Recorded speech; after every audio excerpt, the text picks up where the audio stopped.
Hai pemirsa, ini adalah salah satu film keren yang diangkat dari sebuah game buatan Capcom. Bagi pemain PS atau dingdong zaman dulu pasti nggak asing dengan yang namanya Capcom. Tapi jangan khawatir, alur cerita di film ini dan di game ini jauh sekali perbedaannya. Otomatis kalian tidak akan merasa rugi menonton alur cerita film yang seru banget ini. Film ini dibintangi oleh Milla Jovovich. Bagi yang nonton film-film seru Resident Evil, yang zombie-zombie itu tuh pasti kenal lah sama pemeran utama film ini. Dan satu lagi, bintang laga Asia asal Thailand yaitu Tony Jaa ikut meramaikan film ini. Baiklah, kisah alur cerita serunya seperti apa sih film yang diangkat dari game ini? Yuk kita ulas.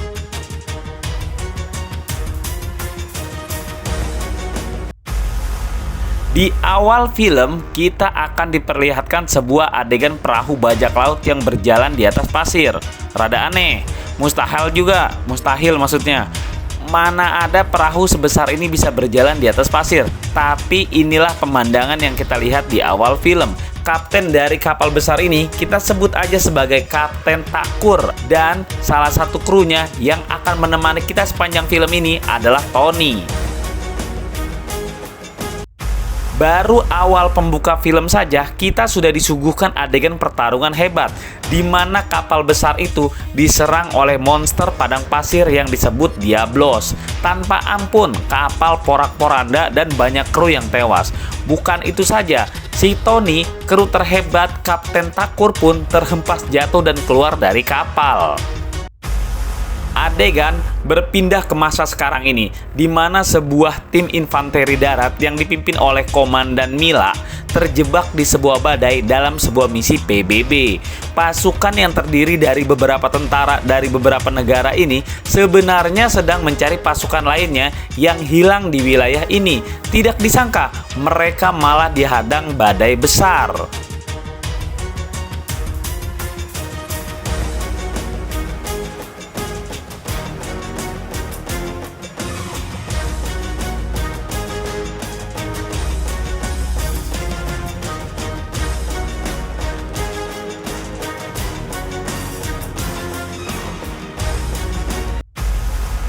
Proses melarikan diri yang dilakukan pasukan Milla ini kandas. Mereka termakan badai dan terombang-ambing dalam pusara puting beliung.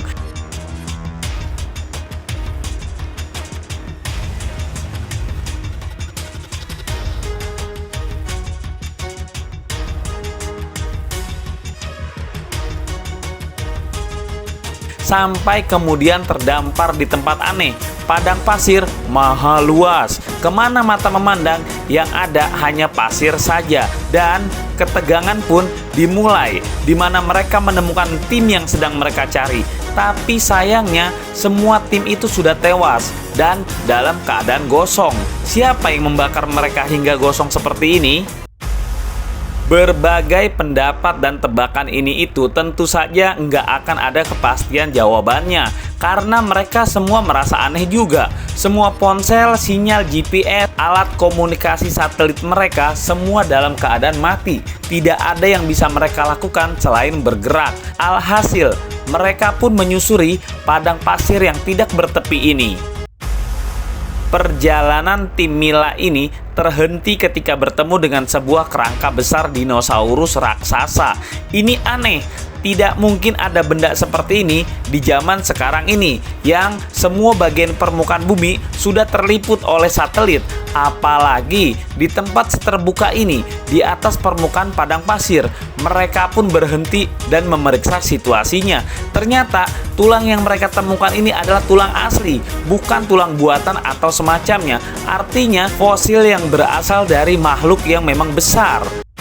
Tiba-tiba saja muncul Tony dari kejauhan yang langsung menembakkan anak panahnya. Maksudnya adalah sebagai sebuah peringatan agar pasukan ini secepatnya keluar dari tulang belulang ini. Tapi sayangnya tim Milla ini salah persepsi. Mereka merasa diserang oleh panah. Tanpa ampun, Tony pun diberondong peluru hingga kocar-kacir.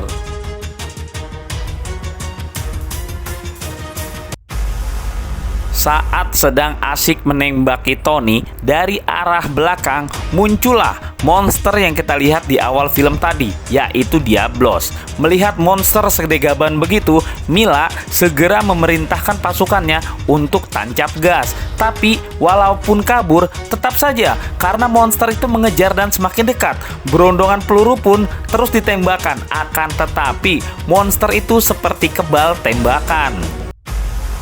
Salah satu mobil yang mereka tumpangi terbalik diseruduk oleh Diablos, hingga tibalah waktu kematian pertama untuk tim Mila ini yang lumayan sadis. Kepalanya pecah terhempas batu. Melihat hal ini, Mila sadar kalau Diablos kebal akan tembakan dan mereka tidak akan bisa melawan. Dia pun memerintahkan semua pasukan untuk kembali tancap gas alias kabur. Diablos mana mau udahan dengan mangsa barunya ini. Dia pun mengejar hingga mobil Mila kembali sama seperti mobil sebelumnya, berantakan terbolak. Terbalik, diseruduk Diablos. Dan belum lagi bisa berbuat apa-apa, salah satu anak buah Mila mati lagi. Tubuhnya coblos ditusuk tanduk Diablos. Rada cerdas juga anak buah Mila ini. Sebelum mati, dia masih sempat mengeluarkan granat yang dilemparkan ke muka Diablos dan meledak. Jeledar.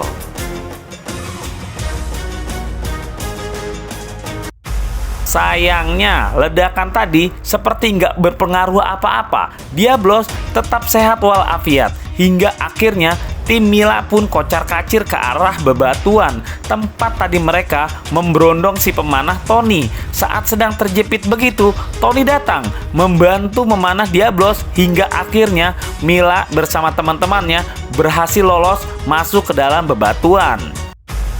Sekarang mereka semua sadar bahwa mereka berada di alam lain atau tempat lain yang berbeda dengan dunia mereka berasal. Monster tadi makhluk yang biasa ada dalam dongeng atau cerita fiksi fantasi. Saat sedang ribut-ribut begitu, tiba-tiba saja muncul monster lain yang langsung menusuk Mila dari belakang.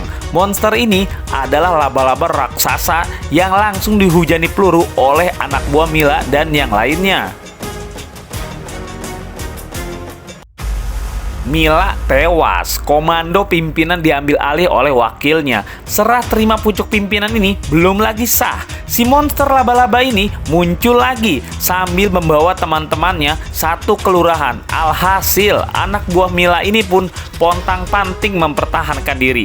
Tony membantu dari kejauhan. Akan tetapi, karena monster laba-laba ini terlalu banyak, adegan kejar-kejaran ini pun ditutup dengan kematian tragis satu anak buah Mila. Ternyata Mila belum mati, jarinya bergerak dan dia masih bernafas. Akan tetapi, baru aja tersadar begitu, entah dari mana datang lagi laba-laba yang langsung memakan Mila. Lumayan seru dan tegang juga film ini. Dari awal sampai sekarang kita diperlihatkan adegan seru action tidak ada hentinya. Begitu Mila tersadar lagi, ternyata dia dibuat kepompong dan dia menemukan semua teman-temannya dalam keadaan yang sama. Bedanya, mereka semua sudah berhenti nafas atau koid. Mila keluar dari kepompong ini dan memeriksa peralatan yang bisa dipergunakan untuk mempertahankan diri. Dia pun bergerak kabur dari sana. Di tengah jalan, Mila bertemu dengan wakilnya yang dalam keadaan terhuyung-huyung. Wakil ini menceritakan keadaan dirinya yang habis dipakai sama si laba-laba, hingga di tubuhnya sekarang ini berisi janin hasil perkembangbiakan itu. Dan karena tubuh manusianya tidak mampu bertahan, anak-anak laba-laba keluar menjebol perut dalam jumlah yang banyak sekali. Lalu sekonyong-konyong dari belakang si wakil muncul laba-laba yang telah menanamkan benihnya tadi. Karena melihat anak-anaknya sudah lahir semua, dia pun membunuh si wakil Mila ini. Mila mulai mengerti keadaan dirinya saat ini. Lalu dengan semprotan gas api, dia melakukan serangan mempertahankan diri dan kabur dari goa ini. Dia memanjat cerobong di mana ada cahaya matahari masuk. Alhasil, pemeran utama kita ini pun berhasil keluar dan ternyata laba-laba ini takut sinar matahari. Jadi mereka hanya bisa di lubang saja, tidak mengejar keluar. Dengan tubuh penuh luka, Mila mencoba menganalisa keadaan dirinya saat ini. Yang pasti, dia berada di dunia monster. Dari mulai dikejar Diablos hingga semua pasukannya habis dikeroyok laba-laba yang beraninya rame-rame. Ingat Diablos, dia pun memeriksa makhluk satu itu dengan lemparan batu ke pasir. Hasilnya, Diablos memang masih ada di sana. Paham situasi, Mila tidak bisa turun ke pasir. Akhirnya, dia pun berjalan menyusuri bebatuan sambil mencari air minum.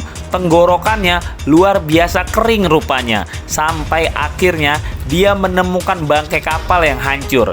Dia pun memeriksa kapal tersebut mencari-cari yang bisa diminum. Hingga dia melihat sekelebat bayangan yang langsung membuatnya waspada. Dan bayangan tersebut bukan lain adalah si Tony yang udah lama nggak bersentuhan sama cewek. Sebagai komandan sebuah pasukan PBB, tentunya Mila bukan anak kemarin sore yang bisa takluk hanya dengan todongan pisau saja. Maka pertarungan sengit pun terjadi. Eropa versus Asia, Amerika versus Thailand, yang akhirnya dimenangkan oleh Tony. Mila KO dan menjadi tawanan Tony. Mila dibawa Tony ke sebuah tempat persembunyian. Karena hari menjelang malam, Tony menceritakan kalau laba-laba akan beraksi saat matahari tenggelam. Dengan tangan terikat dan tenggorokan haus, bukannya dikasih minum, Tony malah meledek Mila dengan berkumur-kumur. Dendam banget Mila akan hal ini. Diam-diam, dia pun berusaha melepaskan tali pengikatnya.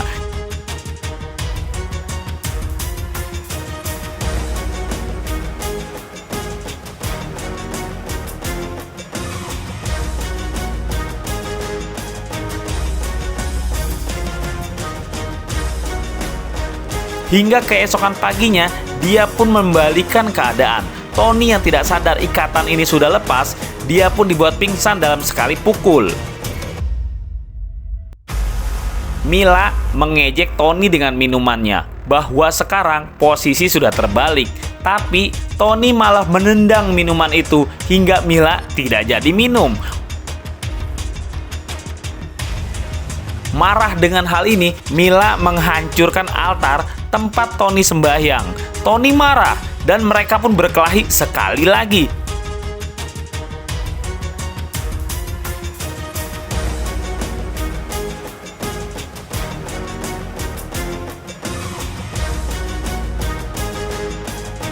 Hingga akhirnya mereka keluar dari markas ini dan Tony masuk ke sarang laba-laba. Hati nurani Mila pun tidak tega kalau orang ini jadi tempat perkembangbiakan dan melahirkan banyak anak laba-laba lagi.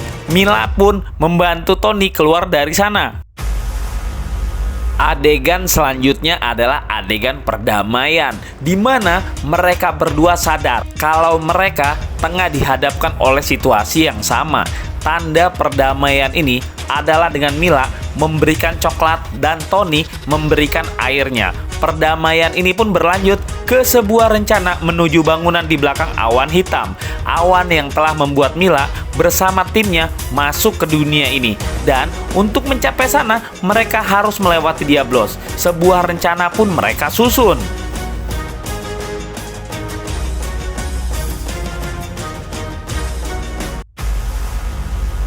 Rencananya, mereka akan memancing Diablos keluar dan melumpuhkannya. Persiapan pun mereka susun, dari mulai persenjataan yang sudah dilumuri racun laba-laba hingga cara menjebaknya. Jadilah hari yang ditentukan itu tiba. Mila Tony versus Diablos.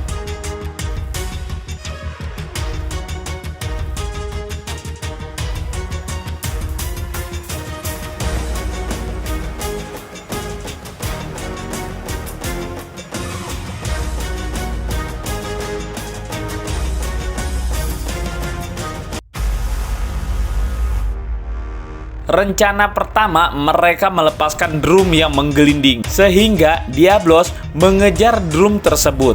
Lalu Mila Tony berlari dari arah lain. Sayangnya, Begitu merasa tertipu, Diablos pun mengejar mereka. Dan dalam adu lari ini, kedua anak manusia beda kelamin itu kalah cepat. Trik diam digunakan. Rupanya Diablos ini bisa mengejar mangsa dari getaran yang terjadi di pasir. Jika tidak ada getaran apa-apa, dia pun linglung seperti buta, tidak tahu di mana arah buruannya. Tony bergerak menjadi pancingan. Dia berlari ke arah lain yang langsung membuatnya dikejar oleh Diablos. Kalau mobil saja bisa dikejar oleh Diablos, apalagi lari kaki begini. Otomatis dia pun terkejar. Tapi Tony si pemanah ulung ini berhasil menancapkan anak panah yang sudah dilumuri racun laba-laba, dan panah itu pun melesat tepat masuk ke mata kiri Diablos. Makhluk ini semakin mengamuk. Pada saat genting Tony diambang kematian, Mila menghujani monster itu dengan tembakan. Hingga terakhir, rudal launcher pun ditembakkan. Sayangnya, Mila baru sadar kalau makhluk itu kebal dari semua serangan luar. Kini, dia sendiri yang dalam bahaya. Karena sudah kehabisan senjata, di detik-detik menegangkan begitu, Tony muncul, naik ke atas kepala Diablos, dan menusukkan pedang yang sudah diberi racun laba-laba. Naas, pedang baru setengah masuk, dia sudah terlempar jauh, terhempas ke batu dan tidak berkutik lagi. Melihat hal ini, dengan menggunakan senjata tali seling, Mila berhasil naik ke kepala Diablos dan meneruskan menusukkan pedang Tony, sampai akhirnya si monster pun dipanggil malaikat Izrail, mati tidak berkutik lagi. Mila memeriksa Tony, masih ada denyut nadi. Dia pun membuat tandu seretan, menarik tubuh Tony menuju awan hitam yang telah membawa Mila dan timnya ke dunia monster ini. Tapi di tengah jalan, badai pasir datang dan menggulung mereka. Begitu pasir lewat, di hadapan mereka terpampang sebuah pemandangan indah. Danau dengan beraneka ragam monster pemakan tumbuhan. Melihat air danau segar begitu, Mila yang haus langsung dipersilakan Tony untuk meminumnya.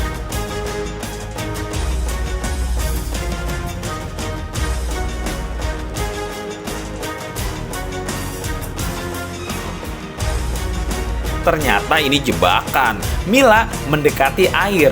Dari dalamnya muncul ikan monster. Tapi Tony langsung menebasnya dan tertawa terbahak-bahak kalau Mila itu adalah umpan untuk mendapatkan ikan ini.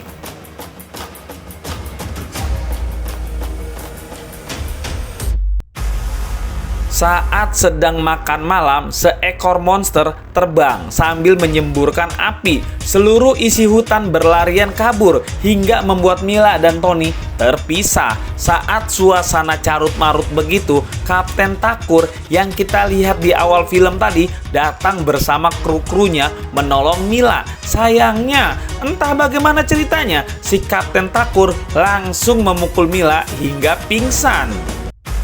Begitu sadar, Mila berada dalam penjara. Tony pun meminta Kapten Takur untuk membebaskannya. Kapten Takur menceritakan kalau Mila bukanlah yang pertama masuk ke dunia ini. Sudah ada beberapa orang terlebih dahulu yang datang dari dunia Mila sana karena terbawa awan hitam. Kapten Takur juga menceritakan kalau di puncak gunung sana ada sebuah bangsa yang bisa keluar masuk melalui portal. Tapi bangsa itu sekarang sudah musnah di tangan Rathalos, seekor monster yang bisa terbang dan menghembuskan api dari mulutnya. Bangsa itulah yang menciptakan portal dan dulunya mereka sering keluar masuk dunia Mila dan kembali lagi ke dunia ini. Sekarang portal menara langit itu dijaga oleh Rathalos, makhluk yang hampir tidak bisa dibunuh. Misi Kapten Takur adalah mau menghancurkan portal langit itu agar tidak ada lagi awan hitam yang menyeret orang untuk keluar masuk antar dunia. Dan kalau Mila mau pulang harus lewat sana juga. Artinya kalau misi mereka sama, mereka harus membunuh Rathalos, makhluk yang kelemahannya cuma satu, yaitu sesaat sebelum dia menyemburkan apinya, dia bisa diserang dan dia menjadi lemah. Satu tujuan, satu rencana. Mila, Tony, dan Kapten Takur bersama anak buahnya pun menuju portal langit awan hitam tersebut.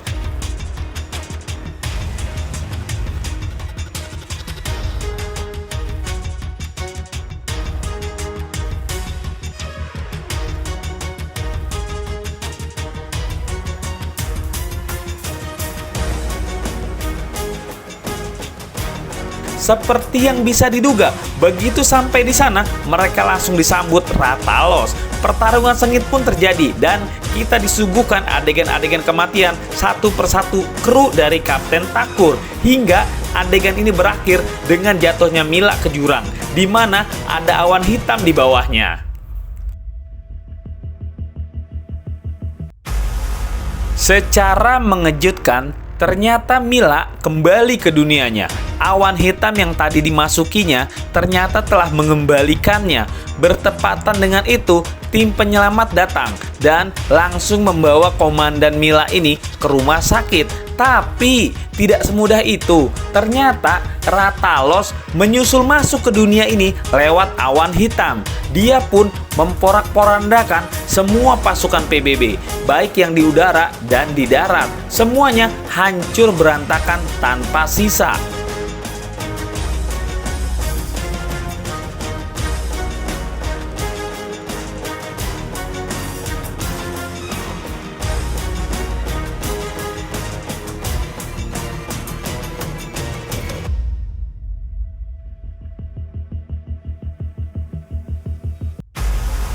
Mila melakukan perlawanan sengit. Dia ingat kalau makhluk ini punya kelemahan, yaitu sesaat sebelum menyemburkan apinya. Maka dia pun memancing Rathalos menyemburkan api dari mulutnya. Dan ketika hal itu tiba, dia pun menembakkan sebuah laser yang tepat masuk ke dalam mulut Rathalos. Monster itu pun ambruk karena itu memang kelemahannya. Kekuatannya seolah lenyap dan dia menjadi lemah.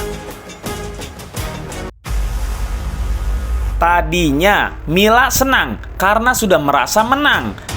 Tapi ternyata dengan sisa tenaganya Rathalos bangkit lagi. Pada saat detik-detik menegangkan begitu, si pemanah Tony tahu-tahu muncul dan memanah beberapa titik Rathalos yang tidak terlindung oleh sisik dengan panah bom. Alhasil, beberapa panah mendarat telak dan kali ini Rathalos tewas beneran. Tony tidak sendiri. Ternyata dia menyusul Mila masuk lewat awan hitam bersama dengan Kapten Takur. Tujuan mereka adalah meminta bantuan Mila sebagai tim untuk menghancurkan portal langit awan hitam sebagai akses masuk antar dunia ini. Dan dari awan hitam itu terlihat seekor monster yang sedang terbang. Mungkin kalau yang tewas ini Rathalos betina, yang ini lebih seram, Rathalos jantan. Sayangnya ketika Mila, Tony, dan Kapten Takur kembali ke dunia sana untuk menyerang, film pun habis.